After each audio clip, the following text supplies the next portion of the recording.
Okay, dear students, as you know that I have completed two topics already, microbes in human welfare and biodiversity and its conservation. Two topics were already completed, notes already I have given and even tests were conducted. After completion of those two topics from my side, the next topic that I have taken here, biotechnology, principle and processes. Actually, ಇದೊಂದು unit ಅದು separate ಆಗಿ ಹೇಗೆ ನಿಮಗೆ reproduction ಅಂತಾನೆ ಒಂದು unit ಇತ್ತು, ಅದೇ ತರ ಅಥವಾ ಎನ್ವಿರಾನ್ಮೆಂಟ್ ಸೈನ್ಸ್ ಎಲ್ಲ ಬರುತ್ತೆ ಲಾಸ್ಟ್ ಅದೊಂದು ಯೂನಿಟ್ ಹೇಗಿದೆ. ಹಾಗೆ ಇಲ್ಲಿ ಬಯೋಟೆಕ್ನಾಲಜಿ ಅನ್ನೋದೇ ಒಂದು ಯೂನಿಟ್ ನಿಮಗೆ ಸೆಕೆಂಡ್ ಇಯರ್ ಸಿಲೆಬಸ್ ಅಲ್ಲಿ ಅದರಲ್ಲಿ ಎರಡು ಟಾಪಿಕ್ ಇದೆ. ಅದರಲ್ಲಿ ಒಂದು ಬಯೋಟೆಕ್ನಾಲಜಿ ಪ್ರಿನ್ಸಿಪಲ್ ಅಂಡ್ ಪ್ರೊಸೆಸ್, ಇನ್ನೊಂದು ಬಯೋಟೆಕ್ನಾಲಜಿ ಅಂಡ್ ಇಟ್ಸ್ ಅಪ್ಲಿಕೇಶನ್ಸ್ ಅಂತ ಇದೆ. But one small confusion regarding the topic is still we have never received complete syllabus and whether it is reduced or not, confirmation is not there. Many of the messages what we have received so far regarding the reduction, this is not official one. According with one of such reduction information, this topic is completely removed. According to one of the information what we have received. NCERT from there, they have given this topic but some contents were removed. Still we are not sure regarding the reduction, but it is our duty to take the topic. If it is reduced, so then if we get official information, then we can stop. Otherwise, we will continue this. Because still we don't know how much syllabus will be reduced and how much syllabus will be kept.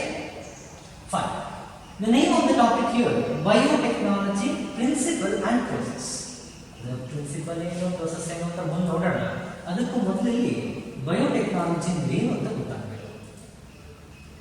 Actually, biology is a branch of science which deals with living organism and its study. Well, there are so many branches in case of biology. One among them is biotechnology. Biochemistry ಅಂತ ಇದೆ, biophysics ಅಂತ ಇದೆ, genetics ಅಂತ ಇದೆ, microbiology ಅಂತ ಇದೆ, molecular biology ಅಂತ ಇದೆ. ಬಯೋಟೆಕ್ನಾಲಜಿ ಒಂದು ಬಯಾಲಜಿಯಲ್ಲಿ ಒಂದು ಬ್ರಾಂಚ್ ಅಷ್ಟೇ. ಹಾಗಂದ್ರೆ ಏನು, ಒಂದು ಮಾರ್ಕ್ಸ್ ಏನಾದ್ರು ಡಿಫೈನ್ ದ ಟರ್ಮ್ ಬಯೋಟೆಕ್ನಾಲಜಿ ಅಂತ ಕೇಳಿದ್ರು. ಹೆಂಗ್ ಬರೆಯೋದು ಅಂತ ನೋಡೋದಾದ್ರೆ, observe this particular word biotechnology. There are two separate words. Unitedly which is called by the name biotechnology, but you can divide this word as bio and technology. Bio refers to living. Technology means some engineering work ಅಂತ ಹೇಳ್ತೀವಿ. ಒಬ್ಬ engineer ಆದ್ರೂ ಏನ್ ಮಾಡ್ತಾನೆ, ಒಂದು business ಯಾವ ತರ ಇರುತ್ತೆ, ವರ್ಕಿಂಗ್ ಸ್ಟೈಲ್ ಯಾವ ತರ ಇರುತ್ತೆ. ಹಾರ್ಡ್ವೇರ್ ಇಂಜಿನಿಯರ್ ಅಂತ ಹೇಳಿದಾಗ ಯಾವ್ದಾವ್ದು ಇನ್ಸ್ಟ್ರೂಮೆಂಟ್ ಅನ್ನು ತಗೊಂಡು ಅದನ್ನ ಚೇಂಜ್ ಮಾಡಿ ಅದ್ರ ಸರ್ಕ್ಯೂಟ್ ಚೇಂಜ್ ಮಾಡಿ ಹೊಸ ಒಂದು ಆಬ್ಜೆಕ್ಟ್ ಆಗಿ ಅದಕ್ಕೆ ರೂಪ ಕೊಡ್ತಾನೆ. ಸಿವಿಲ್ ಇಂಜಿನಿಯರ್ ಅಂತಂದ್ರೆ ಬಿಲ್ಡಿಂಗ್ ಹೆಂಗ್ ಕಟ್ಟಬೇಕು ಅಂತ ಪ್ಲಾನ್ ಮಾಡ್ತಾನೆ. ಸಾಫ್ಟ್ವೇರ್ ಇಂಜಿನಿಯರ್ ಅಂತಂದ್ರೆ ಬೇರೆ ಸಾಫ್ಟ್ವೇರ್ ನ ಡೆವಲಪ್ ಮಾಡ್ತಾನೆ, ಡೇಟಾ ಬೇಸ್ ಡೆವಲಪ್ ಮಾಡ್ತಾನೆ. ಜೊತೆಲಿ ಇಂಜಿನಿಯರ್ ಅಂತ ಹೇಳಿದ್ರೆ ಹೊಸದಾಗಿ ಏನಾದರೂ ಕನ್ಸ್ಟ್ರಕ್ಟ್ ಮಾಡು ಅನ್ನೋ ಅರ್ಥವನ್ನು ಕೊಡುತ್ತೆ. ಅಲ್ಲಿಗೆ bio refers to living, technology refers to some construction work. Living and construction ಹೇಗೆ ಡಿಫೈನ್ ಮಾಡೋದಾಗಲ್ಲ, ಡೆಫಿನೇಷನ್ ಏನು ಹೇಳುತ್ತೆ ಅಂತ ಹೇಳಿದ್ರೆ, ಯೂಸಿಂಗ್ ಬಯೋಲಾಜಿಕಲ್ ಎಂಟಿಟೀಸ್ ಅಂತ ಕರೀತಾರೆ. ಅದರ ಶಬ್ದ ಗೊತ್ತಾಗಿಲ್ಲ ಅಂದ್ರೆ using some living organisms. So living organisms ಯಾವ್ದು ಬರ್ತವೆ, either it is a plant cells or it is a animal cells or it is microbial cells. Using any of such cells, whether all the three are living or killing, yes, plants are living or not living, animal are living, microorganisms also living itself. ಅವುಗಳ cells ಗಳನ್ನ use ಮಾಡೋದು. So cells use ಮಾಡಿ ಏನ್ ಮಾಡ್ತಾರೆ ಅಂತ ಹೇಳಿದ್ರೆ, ನಾನು ಮೊದಲೇ ಹೇಳಿದ್ದೀನಿ ಇದು ಲಿವಿಂಗ್ ಅಂತ ಆಯ್ತು, ಕನ್ಸ್ಟ್ರಕ್ಷನ್ ಅಂತ ಕರೆದಿದ್ದೀವಿ. Either the plants or the animal cells or microbial cells, they are having some genes. Is it right or not? Including us. ನಮ್ಮಲ್ಲೂ ಕೂಡ 30,000 ಜೀನ್ಸ್ ಇದೆ ಅಂತ ನಿಮಗೆ ಹೇಳ್ಕೊಟ್ಟಿದ್ದೀವಿ ಅಥವಾ ಹೇಳ್ಕೊಡ್ತಾರೆ. ಅದೇ ತರ ಪ್ಲಾಂಟ್ ಸೆಲ್ಸ್ ಜೀನ್ಸ್ ಇದ್ದಾವೆ, ಅನಿಮಲ್ ಸೆಲ್ಸ್ ಇದೆ, ಮೈಕ್ರೋಬಿಯಲ್ ಸೆಲ್ಸ್ ಇದೆ. ಈ ಜೀನ್ಸ್ ಗಳನ್ನು ಮಾಡಿಫೈ ಅಂತಂದ್ರೆ ಚೇಂಜ್ ಮಾಡೋದು. ಜೀನ್ಸ್ ಗಳನ್ನ ಚೇಂಜ್ ಮಾಡೋದು ಯಾಕೆ ಅಂತ ಕೇಳಿದ್ರೆ, ಡೆಫಿನೇಷನ್ ಹೇಳಕ್ಕೆ ಕೇಳಿದ್ರೆ, using microorganism. Fine, we are using either plant or animal or microbial cells. ಏನ್ ಮಾಡ್ತೀರಾ, you are changing are you are modifying the genes. ಸರಿ, ಇದಕ್ಕೆ ಮಾಡಬೇಕ್ರಿ ಜೀನ್ಸ್ ಅಂತ ಕೇಳಿದ್ರೆ, to get some useful products. ಸರಿ, ಅನಿಮಲ್ ಸೆಲ್ಸ್ ಅಲ್ಲಿ ಯಾವುದೋ ಮೈಕ್ರೋಬಿಯಲ್ ಸೆಲ್ಸ್ ಗಳಲ್ಲಿ ಇರುವ ಜೀನ್ಸ್ ಗಳನ್ನೆಲ್ಲ ಚೇಂಜ್ ಮಾಡೋದ್ರಿಂದ ನಮ್ಗೆ ಏನ್ ಸಿಗ್ತದೆ ಅಂತಂದ್ರೆ ಒಂದಷ್ಟು ಪ್ರಾಡಕ್ಟ್ ಗಳನ್ನ ಪ್ರಿಪೇರ್ ಮಾಡಬಹುದು. ಯಾವುದೋ ಒಂದಷ್ಟು ಪ್ರೋಟೀನ್ಸ್ ಅನ್ನೋ ಎನ್ಸೈಮ್ಸ್ ಅನ್ನೋ ಹಾರ್ಮೋನ್ಸ್ ಅನ್ನೋ ಅಥವಾ ವ್ಯಾಕ್ಸಿನ್ಸ್ ಗಳನ್ನ ಪ್ರಿಪೇರ್ ಮಾಡಬಹುದು. ಅದ್ರಲ್ಲಿ ಏನಿರಬೇಕು ಅಂತ ಕೇಳಿದ್ರೆ that should be helpful for Mankind, ಮನುಷ್ಯರಿಗೆ ಉಪಯೋಗ ಆಗಿರ್ಬೇಕು. ಅಂದ್ರೆ ಬಯೋಟೆಕ್ನಾಲಜಿ ಏನ್ ಮಾಡ್ತಾರೆ ಅಂತ ಯಾರಾದ್ರೂ ಕೇಳಿದ್ರೆ ಏನ್ ಹೇಳ್ತೀರಾ? It is nothing but it is a branch of biology which deals using either plants or animal or microbial cells and changing the genes of them. Why to change this? To get some products. How that product should be? That should be helpful for mankind. ಯಾವುದೋ ಒಂದು cells ಅನ್ನ modify ಮಾಡಿ jeans ಗಳನ್ನ change ಮಾಡಿ ಒಂದು product ready ಮಾಡಿದೀವಿ, ಅದು ಯಾರಿಗೂ ಉಪಯೋಗನೇ ಇಲ್ಲ ಅಂತಂದ್ರೆ ಅದು ಬಯೋಟೆಕ್ನಾಲಜಿ ಆಗೋದಿಲ್ಲ. ಬಯೋಟೆಕ್ನಾಲಜಿ ಏನ್ ಹೇಳುತ್ತೆ definition? Using of biological entities, using micro or plant cells or animal cells and changing the genes of them to get some product which should be helpful for mankind. ಸರಿ, word ಅನ್ನ ಯಾರು first ಹೇಳಿದ್ರು ಅಂತ ಕೇಳಿದ್ರೆ science word by Karl ಎರಿಕಿ. ಒಂದು Hungary ಒಂದು ದೇಶ ಕೇಳಿದ್ರ ಅಂತ ಅನ್ಕೊಂಡಿದ್ದೀನಿ. ಆ ಹಂಗೇರಿ ದೇಶದ ಇಂಜಿನಿಯರ್ ಅಂತ ಕಾರ್ಲ್ ಎರಿಕಿ ಅಂತಂದ್ರೆ in the year 1919 for the first time he coined the term biotechnology, branch of biology which deals with using either plants or animal or microbial cells and change the genes of them. Why to change? To get some products. How that product should be helpful for mankind. ನೋಡೋಕೆ ತುಂಬಾ ಸುಲಭ ಅನಿಸ್ಬಿಡುತ್ತೆ. ಅಯ್ಯೋ ಅದೇ ಒಂದು cell ಇದೆ, ಅದು ಒಂದಷ್ಟು jeans ಇದೆ, ಚೇಂಜ್ ಮಾಡಿ ಹೊಸ ಪ್ರಾಡಕ್ಟ್ ಬರುತ್ತೆ. ನಾವು ಅನ್ಕೊಂಡಷ್ಟು ಸುಲಭವಾಗಿ ಈ ಪ್ರೋಸೆಸ್ ನಡೆಯೋದಿಲ್ಲ. ಅದು ನಿಮ್ಗೆ ಅರ್ಥ ಆಗಲ್ಲ ಕಾರಣಕ್ಕೆ ನಾವು ಸಿಂಪಲ್ ಆಗಿ ಹೇಳ್ತೀವಿ, ಸೆಲ್ಸ್ ತಗೊಳ್ಳಿ, ಜೀನ್ಸ್ ಎಲ್ಲ ಚೇಂಜ್ ಮಾಡಿ ಹೊಸ ಪ್ರಾಡಕ್ಟ್ ಬರುತ್ತೆ, ಅದರಿಂದ ಎಲ್ಲರಿಗೂ ಉಪಯೋಗ ಆಗಬೇಕು. ಈ ತರ ಒಂದು ಬ್ರಾಂಚ್ ಇದೆ, ಅದನ್ನು ಬಯೋಟೆಕ್ನಾಲಜಿ ಅಂತ ಕರೀತಾರೆ. But whether it is the easiest process as we told ಅಂತ ಕೇಳಿದ್ರೆ highly complex procedures are there. Just imagine, ನಾವೇನೇ ಹೇಳಿದ್ವಿ ಸೆಲ್ ಕಣ್ಣಿಗೆ ಕಾಣುತ್ತಾ? Can you see the cell? ನಾವೇನೇ ಹೇಳಿದ್ವಿ ಸೆಲ್ಸ್ ತಗೊಳ್ಳಿ, ಜೀನ್ಸ್ ಎಲ್ಲ ಚೇಂಜ್ ಮಾಡಿದ್ವಿ. Whether it is possible to see the cells directly? No. You need microscope for this. ಆಯ್ತಪ್ಪ, microscope ಅನ್ನು ನೋಡ್ತಿದ್ದಾಗ ಏನು ಜೀನ್ಸ್ ಗಳು ಎದುರುಗಡೆ ಬಂದು ಕೂತಿರ್ತಾವ ಕೇಳಿದ್ರೆ how it is possible? ಯಾಕಂದ್ರೆ ಸೆಲ್ಸ್ ಒಳಗಡೆ ನ್ಯೂಕ್ಲಿಯಸ್ ಇದೆ. ನ್ಯೂಕ್ಲಿಯಸ್ ಒಳಗಡೆ ನಿಮಗೆ ಕ್ರೋಮೋಸೋಮ್ಸ್ ಇರೋದು. ಕ್ರೋಮೋಸೋಮ್ಸ್ ಅಲ್ಲಿ ಡಿಎನ್ಎ ಇದೆ. ಡಿಎನ್ಎ ಚಿಕ್ಕ ಪಾರ್ಟ್ ಏನಿದೆ ಅದನ್ನ ಜೀನ್ಸ್ ಅಂತ ಕರೀತಾರೆ. Cells only cannot be seen. Then how to identify the nucleus? How to identify the chromosome? How to identify the DNA? From that length, long length of DNA, how to identify the genes and how you can change this? This is not so easy as we think. But definition ಗೊತ್ತಿರಬೇಕು. Who coined the term ಅಂತ ಕೇಳ್ತಾರೆ? Karl Ereky, who was an Hungarian engineer in the year 1919. For the first time, the term biotechnology, he used that. ಅಂದ್ರೆ ಈ biotechnology ಇವತ್ತು ನಾವು ಏನೇನು ಮಾಡ್ತಿದ್ದೀವಲ್ಲ ಅದು 1919 ಇಂದ ಆಮೇಲೆ ಸ್ಟಾರ್ಟ್ ಆಗಿದ್ದ ಕೇಳಿದ್ರೆ whether processes what we are following now, whether it has started after 1919 ಅಂತ ಕೇಳಿದ್ರೆ ನೋ, ಅದಕ್ಕೂ ಹಿಂದೂ ಕೂಡ ಬಯೋಟೆಕ್ನಾಲಜಿ ಕಾನ್ಸೆಪ್ಟ್ ಇತ್ತು. ಆದ್ರೆ ಜನರಿಗೆ ಅದೇ ಬಯೋಟೆಕ್ನಾಲಜಿ ಅಂತ ಗೊತ್ತಿರಲಿಲ್ಲ ಅಷ್ಟೇ. ನೋಡಿ, ಈ ಆಲ್ಕೋಹಾಲಿಕ್ ಡ್ರಿಂಕ್ಸ್ ಎಲ್ಲ ಏನು ಪ್ರಿಪೇರ್ ಮಾಡ್ತಾರೆ, ಅದು ರಮ್ ಆಗಿರಲಿ, ಬ್ರ್ಯಾಂಡಿ ಆಗಿರಲಿ, ವಿಸ್ಕಿ ಆಗಿರಲಿ, ಮತ್ತೊಂದಾಗಿರಲಿ, ಅದನ್ನೆಲ್ಲ ಫರ್ಮೆಂಟೇಷನ್ ಅಂತ ಹೇಳಿ ಆಕ್ಟಿವಿಟೀಸ್ ಮೇಲೆ ಪ್ರೊಡ್ಯೂಸ್ ಮಾಡೋದು. ಕೊಡಿಸ್ಬೇಕು, ಗೊತ್ತಿರಬೇಕು ರಾ ಮೆಟೀರಿಯಲ್ಸ್ ಏನಿರುತ್ತೆ, ಅಥವಾ ಮಾಲ್ಟ್ ಆಗಿರಲಿ ಅಥವಾ ಶುಗರ್ ಕೇನ್ ಆಗಿರಲಿ, ಅದನ್ನ ಫರ್ಮೆಂಟೇಷನ್ಗೆ ಬಿಟ್ಟಷ್ಟೇ ಆಲ್ಕೋಹಾಲ್ ಪ್ರೊಡಕ್ಷನ್ ಮಾಡುತ್ತೆ. ಕೆಮಿಸ್ಟ್ರಿ ಒಳಗಡೆ ಕೂಡ ಅದನ್ನ ಹೇಳ್ಕೊಟ್ಟಿರ್ತಾರೆ. ಬಟ್ ಆ ಫರ್ಮೆಂಟೇಷನ್ ಅನ್ನೋದು ಇವತ್ತು one of the important concept under biotechnology. ಆದ್ರೆ ಅದನ್ನು ಸುಮಾರು 5000 BC ಗಿಂತಲೂ ಹಿಂದೆನೆ ಆ ಪ್ರೊಡಕ್ಷನ್ ಅನ್ನು ಮಾಡ್ತಿದ್ರಂತೆ. ಅಂದ್ರೆ biotechnological procedure was there even before 5000 BC, but people were not knowing that it is a part of biotechnology. Vinegar ಅಂತ ಕೇಳಿದಿರ ಅಂತ ಅನ್ಕೊಂಡಿದ್ದೀವಿ. ಅಸಿಟಿಕ್ ಆಸಿಡ್ ಅಂತ ಹೇಳೋದಕ್ಕೆ ವಿನೆಗರ್ ಅಂತ ಗೋಬಿ ಮಿರ್ಚಿ ಎಲ್ಲ ಮಾಡ್ಬೇಕಾದ್ರೆ ಹಾಕ್ತಾರೆ, ಕಲರ್ಲೆಸ್ ಇರುತ್ತೆ, ನೋಡಿದಿರ ಅಂತ ಅನ್ಕೊಂಡಿದ್ದೀವಿ. ಈ ಅಸಿಟಿಕ್ ಆಸಿಡ್ ಅನ್ನ ನಾವು ವಿನೆಗರ್ ಅಂತ ಹೇಳೋದು, ಅದನ್ನ ಪ್ರೊಡಕ್ಷನ್ ಮಾಡಬೇಕಾದ್ರೆ ನಾವು ಬಯೋಟೆಕ್ನಾಲಜಿಕಲ್ ಪ್ರೊಸೆಸ್ ಇಂದನೇ ಪ್ರೊಡ್ಯೂಸ್ ಮಾಡ್ತೀವಿ. ಅದು ಕೂಡ 5000 BC ಗಿಂತ ಹಿಂದೆನೇ ಪ್ರೊಡಕ್ಷನ್ ಮಾಡ್ತಾ ಇದ್ದಂತೆ. But we were not knowing that it is A part of biotechnology. ಹಾಗಾಗಿ 1919 ನಂತರ ಅದನ್ನ ಬಯೋಟೆಕ್ನಾಲಜಿ ಅಂತ ಕರೆದ್ರು ಬಿಟ್ರೆ ಅದಕ್ಕೂ ಮೊದಲೇ ಬಯೋಟೆಕ್ನಾಲಜಿ ನಾಲೆಡ್ಜ್ ಇತ್ತು ಅನ್ನೋದು ಗೊತ್ತಿರಬೇಕು. ಸರಿ, ಬಯೋಟೆಕ್ನಾಲಜಿ ಇಂಟೆನ್ಷನ್ಸ್ ಏನು ಅಂತ ನೋಡೋದಾದ್ರೆ, ಸರಿ ಇದನ್ನ ಯಾಕೆ ಮಾಡಬೇಕು ಅನ್ನೋದನ್ನ ನೋಡೋದಾದ್ರೆ ಏನ್ ಮಾಡ್ತೀರಾ ಬಯೋಟೆಕ್ನಾಲಜಿ ಕೇಳಿದ್ರೆ, using biological entities, using living organism, changing their genes, we will be getting some product. How those products should be helpful for mankind. ಈ ಬಯೋಟೆಕ್ನಾಲಜಿ ಎರಡು ಫೇಸ್ ಇದೆ ಅಥವಾ ಎರಡು ಅಪ್ರೋಚಸ್ ಇದೆ ಅಂತ ಹೇಳ್ಬೋದು. ಒಂದು ಕಾಯಿನ್ ಹೇಗೆ ಎರಡು ಫೇಸ್ ಹೆಡ್ ಅಂಡ್ ಟೈಲ್ ಅಂತ ಇರುತ್ತೋ, ಬಯೋಟೆಕ್ನಾಲಜಿ ಎರಡು ತರ ಫೇಸ್ ಇದೆ. ಒಂದು ಮನಿ ಓರಿಯೆಂಟೆಡ್ ಅಂತ ಕರಿತೀವಿ, ಅಥವಾ ನೀವು ಅದನ್ನ ಪ್ರಾಫಿಟ್ ಓರಿಯೆಂಟೆಡ್ ಅಂತ ಕರೀಬಹುದು. Second one is service oriented ಅಂತ ಹೇಳ್ತೀವಿ. These two are the two different approaches or two phases of the biotechnology. ಹೇಗೆ ಒಂದು ಕಾಯಿನ್ ಎರಡು ಫೇಸ್ ಇರುತ್ತೆ, ಒಂದು ನಾಣ್ಯಕ್ಕೆ ಎರಡು ಮುಖ ಇರುತ್ತೆ, ಹಾಗೆ ಬಯೋಟೆಕ್ನಾಲಜಿ ಎರಡು ಆಂಗಲ್ ಇಂದ ನೋಡಬಹುದು. ಒಂದು ಮನಿ ಓರಿಯೆಂಟೆಡ್ ಆರ್ ಪ್ರಾಫಿಟ್ ಓರಿಯೆಂಟೆಡ್.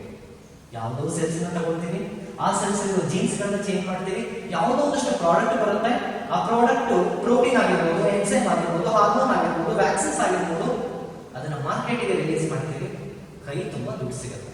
ಬಯೋಟೆಕ್ನಾಲಜಿನ ಬಳಸಿಕೊಂಡಿದೆ ಯಾಕೆ ಅಂತ ಕೇಳಿದ್ರೆ, to earn money, that is one phase. ಈಗ ನೋಡಿ, ಕೋವಿಡ್-19 ಇವತ್ತಿಗೂ ವ್ಯಾಕ್ಸಿನ್ಸ್ ಇಲ್ಲ ಅಂತಾನೆ ಒದ್ದಾಡ್ತಾರೆ. Why it is such a highly pandemic means it is not just like other type of fever, because for most of the diseases we are having the vaccine, but now still we are unable to find the vaccine for COVID-19. ಒಂದು ವೇಳೆ ಬಯೋಟೆಕ್ನಾಲಜಿನ ನೀವೇ ಯಾರು scientist ಆಗಿ ಅನ್ಕೋಣ, ನೀವೇ ಕೋವಿಡ್-19 ಗೆ through biotechnological processor vaccine ಕಂಡುಹಿಡಿದ್ರೆ ಅಂತಂದ್ರೆ definitely you will get lot of money. Biotechnology ಯಾಕೆ ಯೂಸ್ ಮಾಡಬೇಕಾಯ್ತೀಗ? To get money. ಅದು ಒಂದು ಫೇಸ್. ಎರಡನೇದು ಸರ್ವಿಸ್ ಓರಿಯೆಂಟೆಡ್. ಇದರಲ್ಲಿ ದುಡ್ಡು ಮಾಡುವಂತ ಉದ್ದೇಶ ಇಲ್ಲ. We don't have a intention of making money through the biotechnology, just to serve the society. ಸಮಾಜಕ್ಕೆ ಒಳ್ಳೇದು ಮಾಡುವಂತ ಕೆಲಸಗಳಿಗೂ ಬಯೋಟೆಕ್ನಾಲಜಿ ಬಳಸ್ಕೋಬಹುದು. ಬಟ್ ಸಮಾಜಕ್ಕೆ ಒಳ್ಳೇದು ಮಾಡೋದೇ ಉದ್ದೇಶ ಆಗಿದ್ರೆ ಬದುಕಕ್ಕಾಗಲ್ಲ, ದುಡ್ಡು ಮಾಡೋದಕ್ಕೂ ಬೇಕು. ಹಾಗಾಗಿ ಎರಡು ತರ ನೀವು ನೋಡ್ಬೇಕಾಗುತ್ತೆ. Either biotechnological processor can be use to earn money or for service of the society. Sir ಅದು ಹೆಂಗ್ರಿ ಅಂತ ಕೇಳೋದಾದ್ರೆ, ನಿಮಗೆ ಗೊತ್ತಿರಬೇಕು, ಈ ಪೆಟ್ರೋಲಿಯಂ ಪ್ರಾಡಕ್ಟ್ ಯಾವುದು ಕೂಡ ಇಂಡಿಯಾದಲ್ಲಿ ಪ್ರೊಡ್ಯೂಸ್ ಆಗೋದಲ್ಲ. ಗೊತ್ತಿದೆ ಅಂತ ಅನ್ಕೊಂಡಿದ್ದೀನಿ. ನಾವು ಇಂಪೋರ್ಟ್ ಮಾಡ್ಕೊಡ್ತೀವಿ ಬೇರೆ ದುಬೈ ಕಂಟ್ರೀಸ್ ಇಂದ, ಇರಾನ್ ಇಂದ, ಇರಾಕ್ ಇಂದ ಎಲ್ಲ ನಮಗೆ ಪೆಟ್ರೋಲಿಯಂ ಪ್ರಾಡಕ್ಟ್ ಬರುತ್ತೆ. ಹೆಂಗ್ ಬರ್ತದೆ ಕೇಳಿದ್ರೆ ಥ್ರೂ ಶಿಪ್ಸ್ ಬರುತ್ತೆ. ಗೊತ್ತಿದೆ ಅಂತ ಅನ್ಕೊಂಡಿದ್ದೀನಿ. ಹಡಗ ಬರ್ತದೆ ಇಂಡಿಯಾ, ಇಲ್ಲಿ ಮಾತ್ರ ರಿಫೈನಿಂಗ್ ಎಲ್ಲ ಮಾಡಿ ಯೂಸ್ ಮಾಡ್ತೀವಿ. ಒಂದು ವೇಳೆ ಹಾಗೆ ಇಮ್ಯಾಜಿನ್ ಮಾಡ್ತೀವಿ, several thousand barrels of petroleum products were there in case of that particular ship. Unfortunately, in an accident, the entire ship was collapsed. Imagination ಮಾಡ್ಕೊಳ್ಳಿ, 1000 ಬ್ಯಾರಲ್ ಗಟ್ಟಲೆ ಪೆಟ್ರೋಲಿಯಂ ತರ್ತಾ ಇದ್ದಂತ ಆ ಶಿಪ್ ಯಾವುದೋ ಕಾರಣಕ್ಕೆ ನೀರಲ್ಲಿ ಮುಳುಗಿದೆ. ಏನಾಗುತ್ತೆ ಪೆಟ್ರೋಲಿಯಂ ಪ್ರಾಡಕ್ಟ್ ಎಲ್ಲ? It will mix with water. It will create water pollution. Is it right or not? If it is any floating object, any solid that you can separate easily from the sea water. ಯಾವುದೋ plastic ವೆಜ್ಜೀಸೋ ಅಥವಾ ಯಾವುದೋ rubber material ಬಿದ್ದಿತ್ತು ಅಂದ್ರೆ ಕೈ ಎತ್ತಿ ಹಾಕಬಹುದು. Petroleum product mix ಆಗುವುದು. ಈಗ water liquid, petroleum product liquid. Can you separate liquid from the liquid? Thousands of aquatic organisms will be losing their life. ಹೌದು ಅಲ್ವಾ? ಡೆಫಿನೆಟ್ ಏನಾಗುತ್ತೆ, ಪೆಟ್ರೋಲ್ ಮಿಕ್ಸ್ ಆಗಿರೋದ್ರಲ್ಲಿ ಅಂತ ನೀರನ್ನ ಕುಡಿದ್ರೆ ಅಥವಾ ಅಂತ ನೀರಲ್ಲಿ ಇದ್ದಂತ ಫಿಶಸ್ ಗಳೇ ಅಥವಾ ವೇಲ್ಸ್ ಆಗಿರಲಿ ಅಥವಾ ಬೇರೆ ಅನಿಮಲ್ಸ್ ಗಳಾಗಲಿ ಏನಾಗುತ್ತೆ, they will lose their life. Water pollution ಆಗುತ್ತೆ, ಎಷ್ಟೋ ಆರ್ಗನಿಸಮ್ ಡೆತ್ ಆಗುತ್ತೆ. ಮತ್ತೆ ಇದನ್ನು ಕ್ಲೀನ್ ಮಾಡಕ್ಕಾಗಲ್ಲ ಅಂತ ಹೇಳಿದ್ರೆ, ನೆನಪಿಲ್ಲಿ ಒಬ್ಬ Indian Born scientist Anand Chakravarthy ಅಂತ ಹೇಳಿ, ಯಾವಾಗಲೂ ನೇಮನ ನೆನಪಿಟ್ಕೊಂಡಿರಿ, ಆನಂದ್ ಚಕ್ರವರ್ತಿ ಆಕ್ಚುಲಿ ಇಂಡಿಯನ್ ಬಾರ್ನ್ ಸೈಂಟಿಸ್ಟ್, ಇಂಡಿಯಾದಲ್ಲಿ ಹುಟ್ಟಿದಂತ ಒಬ್ಬ ವ್ಯಕ್ತಿ. ಅವನು ಏನ್ ಮಾಡ್ತಾನೆ ಕೇಳಿದ್ರೆ, ಸುಡೋಮೋನಸ್ ಅಂತ ಹೇಳಿ, it is the name of the bacteria. Pseudomonas ಅಂತ ಹೇಳಿ, ನೀವು ಬ್ಯಾಕ್ಟೀರಿಯಾ ಬಗ್ಗೆ ಫಸ್ಟ್ ಇಯರ್ ಸ್ಟಡಿ ಮಾಡಿದ್ದೀರಿ, ಅದೇ ತರದ ಬ್ಯಾಕ್ಟೀರಿಯಾ ಅಂತ ಅನ್ಕೋಣ. ಇವನು ಏನ್ ಮಾಡ್ತಾನೆ, ಸುಡೋಮೋನಸ್ ಅನ್ನ ಮಾಡಿಫೈ ಮಾಡ್ತಾನೆ. ಅಂದ್ರೆ ಜೀನ್ ಸೇಮ್ ಇತ್ತು ಸುಡೋಮೋನಸ್ ಅಲ್ಲಿ, ಅದನ್ನ ಅವನು ಚೇಂಜ್ ಮಾಡ್ತಾನೆ. ಚೇಂಜ್ ಮಾಡಿದ ಮೇಲೆ ಅದಕ್ಕೊಂದು ಹೆಸರು ಕೊಡ್ಬೇಕಲ್ಲ, ಸುಡೋಮೋನಸ್ ಫುಟಿಡಾ ಅಂತ ಹೆಸರನ್ನ ಕೊಡ್ತಾನೆ. ಈ ಸುಡೋಮೋನಸ್ ಫುಟಿಡಾನ ಏನಾದ್ರೂ ನೀವು ಸಿ ವಾಟರ್ ಬಿಟ್ರಿ ಅಂತಂದ್ರೆ, it will reduce the pollution of water due to petroleum. ಎಂತ powerful bacteria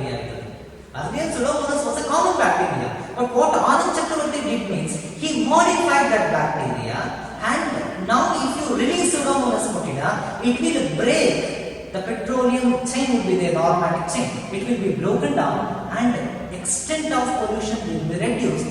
Water can be purified. ಇದು ಹೇಗೆ ಸಾಧ್ಯ ಆಯಿತು? ಜೀನ್ಸ್ ಚೇಂಜ್ ಮಾಡೋದು. ಜೀನ್ಸ್ ಚೇಂಜ್ ಮಾಡುವಂಥ ಟೆಕ್ನಾಲಜಿಗೆ ಏನಂತ ಕರೆದಿರೋದಿಲ್ಲ. ಇದರಿಂದ ಯಾರಿಗೆ ಲಾಭ ಇದೆಯಪ್ಪ? ಅಲ್ಲಿರೋ ನೀರೆಲ್ಲವೂ ಕ್ಲೀನ್ ಆಯಿತು ಅಂತಂದ್ರೆ ನನಗೆ ದುಡ್ಡು ಬರಲ್ಲ, ನಿಮಗೆ ದುಡ್ಡು ಬರೋದಿಲ್ಲ.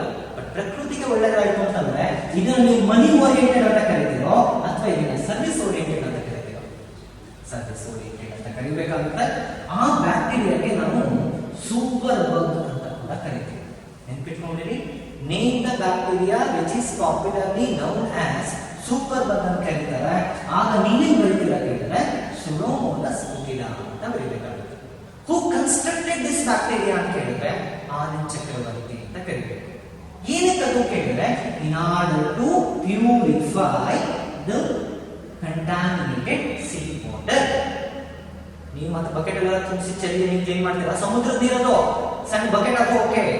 ಅಷ್ಟು ದೊಡ್ಡದಾಗಿರೋ ಸಮುದ್ರದಲ್ಲಿ ಪೆಟ್ರೋಲಿಯಂ ಮಿಕ್ಸ್ ಆಗಿದೆ, ತೆಗೆಯಲಿಕ್ಕೆ ಹೇಗೆ ಸಾಧ್ಯ? It is possible because of this invention, this construction, this identification of new bacteria, Pseudomonas fetida. Credit must goes to Anand Chakravarti. There is a reason why I have told that there are two phases. One is money oriented, another one is service oriented. Next, there are so many sub branches in case of biotechnology that I have written here.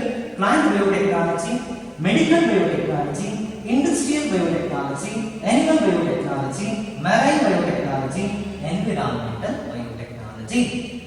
ನಿಮಗೆ scope of biotechnology ಅಂತ ಹೇಳಿದ್ದಾರೆ. Sir ಹೌದ್ರಿ, ಯಾವ್ದೋ living cells ಇತ್ತು ಅದನ್ನೆಲ್ಲ change ಮಾಡಿಬಿಟ್ವಿ, jeans ಎಲ್ಲ change ಮಾಡಿ ಯಾವ್ದೋ ಪ್ರಾಡಕ್ಟ್ ಬಂತು, ಇದು ಬಯೋಟೆಕ್ನಾಲಜಿ ಆಯ್ತು. ಅದ್ರಲ್ಲಿ ಎಷ್ಟು ಬ್ರಾಂಚಸ್ ಇದೆ, ಅದನ್ನ ಕಲ್ತ್ರೆ ಏನ್ ಲಾಭ ನಮ್ಗೆ ಅಂತ ಗೊತ್ತಿರಬೇಕಾಗುತ್ತೆ. ಅದಕ್ಕೋಸ್ಕರ ಹೇಳ್ತಿರೋದು there are so many sub branches. Biotechnology itself is a branch. It having various other sub branches. Either it may be plant biotechnology or it may be medical, industrial, animal, marine and environmental biotechnology. So ಇಷ್ಟೇನಾ branches ಕೇಳಿದ್ರೆ ಹಾಗೇನಿಲ್ಲ. ನಿಮ್ಮ second year ಸಿಲೆಬಸ್ಗೆ ಸಂಬಂಧಪಟ್ಟ ಹಾಗೆ ಇಷ್ಟು ಹೇಳಿದ್ರೆ ಸಾಕು. ಅದರಲ್ಲಿ ಫಸ್ಟ್ ನಾವು ಬರೆದಿರೋದು ಪ್ಲಾಂಟ್ ಬಯೋಟೆಕ್ನಾಲಜಿ ಅಂತ ಬರೆದಿದ್ದೀವಿ. ಏನ್ ಹಾಗಾದ್ರೆ ಪ್ಲಾಂಟ್ ಬಯೋಟೆಕ್ನಾಲಜಿ ಕಲಿತ್ರೆ ನಮ್ಗೇನ್ ಲಾಭ, ಅದ್ರಲ್ಲಿ ಏನ್ ಸಿಗುತ್ತೆ, ಆಕ್ಚುಲಿ ಏನೆಲ್ಲ ಆಕ್ಟಿವಿಟೀಸ್ ಇದೆ ಪ್ಲಾಂಟ್ ಬಯೋಟೆಕ್ನಾಲಜಿ ಅಂತ ಕೇಳೋದಾದ್ರೆ ಫಸ್ಟ್ ಒನ್ ಟ್ರಾನ್ಸ್ಜೆನಿಕ್ ಪ್ಲಾಂಟ್ ಅಂತ ಕರಿತೀವಿ. ನೋಡಿ, let us consider this as A plant. ಒಂದು ಪ್ಲಾಂಟ್ ಎ ಅಂತ ಇದೆ, ಪ್ಲಾಂಟ್ ಅಲ್ಲಿ ಕಾಣಿಸುತ್ತೆ ಅಂತ ಅನ್ಕೊಂಡಿದೀನಿ. ಒಂದು ಪ್ಲಾಂಟ್ ಇದೆ, ನಾನು ಇದನ್ನ ಪ್ಲಾಂಟ್ ಅಂತಾನೆ ಕರಿತೀನಿ. ಒಂದು ವೇಳೆ if I have introduced some genes, call them as A1, A2, A3. Sir 3 ಜನ ಹಾಕ್ಬೇಕಂತ ಅಂತಲ್ಲ, ಒಂದೇ ಅನ್ಕೊಳ್ಬೇಕಲ್ಲ ಅಥವಾ ಎರಡಂತ ಅನ್ಕೊಳ್ಳಿ. ಈ A1 ಅನ್ನೋದು ಬೇರೆ ಯಾವುದೋ ಪ್ಲಾಂಟ್ ಇಂದ ತೆಗೆದ ಜೀನ್. ಗೊತ್ತಾಗುತ್ತೆ ಅಂತ ಅನ್ಕೊಂಡಿದ್ದೀನಿ. X ಅಂತ ಒಂದು ಪ್ಲಾಂಟ್ ಇದೆ, ಆ ಪ್ಲಾಂಟ್ ಇಂದ ಒಂದು ಜೀನ್ ಅನ್ನು ತೆಗೆದಿದ್ದೀನಿ. A1 it is a name of the gene that I have taken from the plant X. ನಾನೇನ್ ಮಾಡ್ತಿದ್ದೀನಿ, that I have introduced into this plant A. ಮೊದಲು ಏನಾಗಿತ್ತು, ನಾನು ಎ ಅನ್ನ ಪ್ಲಾಂಟ್ ಅಂತ ಅಷ್ಟೇ ಕರೆದಿದ್ದೆ. ಈಗ ಬೇರೆ ಪ್ಲಾಂಟ್ ಇಂದ ತೆಗೆದಂತ ಹೊಸ ಜೀನ್ ಅನ್ನ ಇದಕ್ಕೆ ಹಾಕಿದ್ದೀನಿ. ಇನ್ನು ಮುಂದೆ ನಾನು ಇದನ್ನ ಏನಂತ ಕರಿಬೇಕಾಗುತ್ತೆ ಕೇಳಿದ್ರೆ ಟ್ರಾನ್ಸ್ಜೆನಿಕ್ ಪ್ಲಾಂಟ್ ಅಂತ ಕರಿಬೇಕಾಗುತ್ತೆ. ನೀವು ಪ್ಲಾಂಟಿಗೂ ಟ್ರಾನ್ಸ್ಜೆನಿಕ್ ಪ್ಲಾಂಟಿಗೂ ವ್ಯತ್ಯಾಸ ಗೊತ್ತಾಗಬೇಕು. This is the plant, okay fine. Now, after introduction of genes from some other organism, this plant is to be called by the name transgenic plant. ಹಾಗಾದ್ರೆ ಟ್ರಾನ್ಸ್ಜೆನಿಕ್ ಪ್ಲಾಂಟ್ ಅಂದ್ರೆ ಏನು ಅಂತ ಹೇಳೋಣ ಇನ್ಮೇಲೆ. ವಾಟ್ ಆರ್ ಟ್ರಾನ್ಸ್ಜೆನಿಕ್ ಪ್ಲಾಂಟ್ಸ್ ಅಂತಂದ್ರೆ plants which are having new genes taken from some other organisms. Sir other organism ಅಂದ್ರೆ ಪ್ಲಾಂಟ್ಗೆ plant ಇಂದ ತೆಗೆದಿರೋ ಜೀನೇ ಹಾಕಬೇಕಾ? ಖಂಡಿತವಾಗಲಿಲ್ಲ. ಪ್ಲಾಂಟ್ಸ್ ಗೆ ಮೈಕ್ರೋ ಆರ್ಗನಿಸಮ್ ಇಂದ ತೆಗೆದಿರೋದಾದ್ರೂ ಓಕೆ, ಅನಿಮಲ್ಸ್ ಇಂದ ತೆಗೆದಿರೋದಾದ್ರೂ okay, depend upon our intention. ಸುಮ್ಮನೆ ಕಣ್ಕಂಡ್ ಆರ್ಗನಿಸಮ್ ಇಂದ ಜೀನ್ ತೆಗೆದು ಹಾಕೋದಿಲ್ಲ. ನಿಮ್ಗೆ ಏನೋ ಇಂಟೆನ್ಷನ್ ಇರಬೇಕು, ನಿಮ್ಗೆ ಈ ಪ್ಲಾಂಟ್ ಇಂದ ಏನೋ ಸಿಗಬೇಕಾಗುತ್ತೆ. Our intention is to get some beautiful product from this, hence I have introduced the gene. After introduction of the gene, the plant should be called by the name transgenic plants. ಅದಕ್ಕೆ ನೀವು ಒಂದು word ಈಗಲೇ ಹೇಳ್ಬಿಟ್ಟಿರ್ತೀವಿ. What are transgenic plants ಅಂತ ಹೇಳಿದ್ರೆ the plants which are having foreign genes. Foreign ಇಂದ ತಗೊಂಡಿರೋ jeans ಅಂತಲ್ಲ, ಬೇರೆ ಆರ್ಗನಿಸಮ್ ಇಂದ ತೆಗೆದಿರೋ ಜೀನ್ಸ್ಗೆ ನಾವಿಲ್ಲಿ ಫಾರಿನ್ ಜೀನ್ಸ್ ಅಂತಾನೆ ಹೇಳೋದು. ಹಾಗಾಗಿ plants which are having foreign genes ಅಥವಾ ನಮ್ಗೆ ಆ ವರ್ಡ್ ಬಂದೇ ಇರಪ್ಪ ಬೇಡ. Plants which are having new genes taken from some other organism which is to be called by the name transgenic plants. ನಿಮಗೆ ಎಕ್ಸಾಂಪಲ್ ಬೇಕು ಅಂತಂದ್ರೆ BT ಕಾಟನ್ ಅಂತ ಕರೀತಾರೆ, ಅಥವಾ ನೀವು ಎಲ್ಲಾದ್ರೂ ಟಿವಿ ಅಲ್ಲೆಲ್ಲಾದ್ರೂ ನೋಡಿದ್ರೆ ಗೊತ್ತಿರುತ್ತೆ BT ಬ್ರಿಂಜಾಲ್ ಅಂತ ಹೇಳ್ತೀವಿ. BT cotton and BT brinjal. Cotton ಅಂದ್ರೆ ಬೇಕಿದೆ ಅಂತ ಅನ್ಕೊಂಡಿದ್ದೀವಿ, ಹತ್ತಿ ಗಿಡ. ಈ ಕಾಟನ್ ಪ್ಲಾಂಟ್ಗೆ ತೊಂದರೆ ಕೊಡೋದಕ್ಕೆ ಅಂತಾನೆ ಎರಡು ಇನ್ಸೆಕ್ಟ್ ಇದ್ದಾವೆ. ಒಂದು ಕಾರ್ನ್ ಬೋರರ್ ಅಂತ ಕರಿತೀವಿ, ಇನ್ನೊಂದು ಬಾಲ್ ವರ್ಮ್ ಅಂತ ಕರೀತಾರೆ. ಏನಿದೆರಡು? These are the insect which are highly threaten to cotton plant. ಹತ್ತಿ ಗಿಡ ಬೆಳೆಯುವ ರೈತ ಯಾರೇ ಆದ್ರೂ ಕೂಡ ಅವನಿಗೆ ತೊಂದರೆ ಏನು ಅಂದ್ರೆ ಎರಡು ಹುಳುಗಳೇ ಇವೇನ್ ಮಾಡ್ತವೆ ಅಂತಂದ್ರೆ ಆ ಗಿಡಗಳನ್ನ, ಎಲೆಗಳನ್ನ, ಹೂವುಗಳನ್ನ ತಿಂದ್ಬಿಡ್ತಾವೆ. ರೈತರಿಗೆ ಪ್ರಾಫಿಟ್ ಯಾವಾಗ ಸಿಗುತ್ತೆ ಅಂದ್ರೆ ಬೆಳೆ ಕೈಗೆ ಸಿಗಬೇಕು. At the end of the year, if they want to have the profit, means they need to grow the crops well. But ಈ ಹುಳ ಬಿಡದೇ ಇಲ್ಲ ಕಾಟನ್ ಬೆಳೆಯೋದಕ್ಕೆ. ಅದಕ್ಕೆ ಏನ್ ಮಾಡ್ತಾರೆ ಅಂತಂದ್ರೆ ಈ ಕಾಟನ್ ಪ್ಲಾಂಟ್ಗೆ ಹೊಸ ಜೀನ್ಸ್ ಅನ್ನ ಆಡ್ ಮಾಡ್ತಾರೆ. ಆ ಜೀನ್ಸ್ ಅನ್ನ ಆಡ್ ಮಾಡಿದ ಮೇಲೆ ಎಷ್ಟು ಚೇಂಜಸ್ ಆಗುತ್ತೆ ಕಾಟನ್ ಪ್ಲಾಂಟ್ ಅಲ್ಲಿ ಅಂತಂದ್ರೆ, ಈ ಎರಡು ಇನ್ಸೆಕ್ಟ್ ಏನಾದ್ರೂ ಬಂದು ಕಾಟನ್ ಅನ್ನ ತಿಂದು ಅಂತಂದ್ರೆ immediately they will lose their life. ಎಷ್ಟು ವ್ಯತ್ಯಾಸ! ಹತ್ತಿ ಗಿಡ ಮತ್ತು ಆರಾಮಾಗಿ ಸತ್ತೋಗ್ತಾ ಇತ್ತು. ಈಗ ಯಾವುದೋ ಜೀನ್ ಹಾಕಿದೀವಿ, ಆ ಜೀನ್ ಹಾಕಿದ್ಮೇಲೆ ಅದಕ್ಕೆ ಯಾವ ತರ ಸ್ಟ್ರೆಂತ್ ಬಂದಿದೆ ಅಂದ್ರೆ ಒಂದ್ ವೇಳೆ ಅದೇ ಇನ್ಸೆಕ್ಟ್ ಮತ್ತೆ ತಿನ್ನೋದಕ್ಕೆ ಬಂದ್ರೆ definitely they will lose their life. ಅಂದ್ರೆ ಟ್ರಾನ್ಸ್ಜೆನಿಕ್ ಪ್ಲಾಂಟ್ ಎಷ್ಟು ಇಂಪಾರ್ಟೆಂಟ್ ಅಂತ ಗೊತ್ತಾಗುತ್ತೆ ನಿಮಗೆ. Is it right? ಕಾಟನ್ ಇದ್ದಾಗ easily they use to die, but after introduction of one gene entirely their character was change. Now they are highly resistant towards corn borer or boll. ಯಾವ gene ಅಂತೆಲ್ಲ ಮುಂದೆ ಹೇಳ್ಕೊಡ್ತೀವಿ, ಸದ್ಯಕ್ಕೆ ಬೇಡ. ಆದ್ರೆ transgenic plant ಅನ್ನ ಯಾಕೋಸ್ಕರ ಮಾಡ್ತಾರೆ ಅಂತ ಗೊತ್ತಾಗಬೇಕು. ಟ್ರಾನ್ಸ್ಜೆನಿಕ್ ಪ್ಲಾಂಟ್ಸ್ ಅಂತ ಹೇಳಿದ್ರೆ the plants which are having foreign genes. ಇನ್ನು BT cotton it is just an example. ಇನ್ನೊಂದಿದೆ ಗೋಲ್ಡನ್ ರೈಸ್ ಅಂತ ಕರಿತೀವಿ. ರೈಸ್ ಅಲ್ಲೇ ಒಂದು ಬೆಸ್ಟ್ ವೆರೈಟಿ ಅಂತ ಅನ್ಬೋದು ಗೋಲ್ಡನ್ ರೈಸ್ ಅಂತ. ಈ ಏಷ್ಯಾ ಕಂಟ್ರಿ ಏನಿದೆ, ಇನ್ಕ್ಲೂಡಿಂಗ್ ಅವರ್ ಕಂಟ್ರಿ ನಾವು ಮಾತಾಡ್ತೇವೆ, ಏಷ್ಯಾ ಕಾಂಟಿನೆಂಟ್ ಏನಿದೆ, ಇಲ್ಲಿ ಜನ ತಿನ್ನೋ ಅನ್ನದಲ್ಲಿ ವಿಟಮಿನ್ ಎ ಕಂಟೆಂಟ್ ತೀರಾ ಕಡಿಮೆ. ನಿಮಗೆ ವಿಟಮಿನ್ ಡೆಫಿಷಿಯನ್ಸಿ ಎಲ್ಲ ಹೇಳ್ಬೇಕಾದ್ರೆ ಹೇಳ್ಕೊಟ್ಟಿರ್ತಾರೆ. ಹಾಗಾಗಿ ಈ ವಿಟಮಿನ್ ಕಂಟೆಂಟ್ ಇನ್ಕ್ರೀಸ್ ಆಗಿ ಅಂತಾನೆ ಹೊಸ ಜೀನ್ಸ್ ಗಳನ್ನ ಆಡ್ ಮಾಡಿ ರೈಸ್ ಪ್ಲಾಂಟ್ಗೆ ಗೋಲ್ಡನ್ ರೈಸ್ ಅಂತ ಮಾಡಿರೋದು. ಅಂದ್ರೆ ಒಂದು ಪ್ಲಾಂಟ್ಸ್ ಗೆ ಹೊಸ ಜೀನ್ಸ್ ಗಳನ್ನ ಆಡ್ ಮಾಡೋದ್ರಿಂದ ಅದರ ಕ್ಯಾರೆಕ್ಟರ್ ಅನ್ನ ಚೇಂಜ್ ಮಾಡಬಹುದು. ಸುಮ್ಮನೆ ಮಾಡೋದಿಲ್ಲ. ಕ್ಯಾರೆಕ್ಟರ್ ಚೇಂಜ್ ಆದ್ರೆ ಏನ್ ಸಿಗ್ಬೇಕು ನಿಮಗೆ? ಏನೋ ಒಂದಷ್ಟು ಹೊಸ ಪ್ರಾಫಿಟ್ ಸಿಗೋ ಆಗಿರ್ಬೇಕು. ಒಂದು ವಿಟಮಿನ್ ಜಾಸ್ತಿ ಆಗಬೇಕು, ಇಲ್ಲ ಪ್ರೋಟೀನ್ ಜಾಸ್ತಿ ಆಗಬೇಕು, ಅಥವಾ ಇನ್ಸೆಕ್ಟ್ ರೆಸಿಸ್ಟೆನ್ಸ್ ಬರಬೇಕು, ಡ್ರಾಟ್ ರೆಸಿಸ್ಟೆನ್ಸ್ ಬರಬೇಕು. ಯಾವುದೋ ಒಂದು ಅಡ್ವಾಂಟೇಜ್ ಬರೋ ಹಾಗೆ ಜೀನ್ಸ್ ಗಳನ್ನ ಚೇಂಜ್ ಮಾಡ್ತೀವಿ. ಅದೇ ಬಯೋಟೆಕ್ನಾಲಜಿ ಹೇಳೋದು. ಹಾಗಾಗಿ ಇವತ್ತಿನ ಕ್ಲಾಸಲ್ಲಿ ವಾಟ್ ಈಸ್ ಬಯೋಟೆಕ್ನಾಲಜಿ ಅಂತ ಹೇಳಿದ್ದೀವಿ. ಹೂ ಕಾಯಿನ್ ದ ಟರ್ಮ್ ಬಯೋಟೆಕ್ನಾಲಜಿ ಅಂತ ಹೇಳಿದ್ದೀವಿ. ಎರಡು ಇಂಟೆನ್ಷನ್ಸ್ ಇದೆ, ಒಂದು ಮನಿ ಓರಿಯೆಂಟೆಡ್, ಇನ್ನೊಂದು ಸರ್ವಿಸ್ ಓರಿಯೆಂಟೆಡ್ ಅಂತ ಹೇಳಿದ್ದೀವಿ. ಬ್ರಾಂಚಸ್ ಗಳ ಲಿಸ್ಟ್ ಅನ್ನು ಬರೆದಿದ್ದೀನಿ. ಅದರಲ್ಲಿ ಪ್ಲಾಂಟ್ ಬಯೋಟೆಕ್ನಾಲಜಿಲಿ ಟ್ರಾನ್ಸ್ಜೆನಿಕ್ ಪ್ಲಾಂಟ್ ಅಂದ್ರೆ ಏನು ಅಂತ ಹೇಳಿದ್ದೀವಿ. Plants which are having foreign jeans they are called by the name transgenic plants. Continuation of this concept of different branches of biotechnology will be done in next.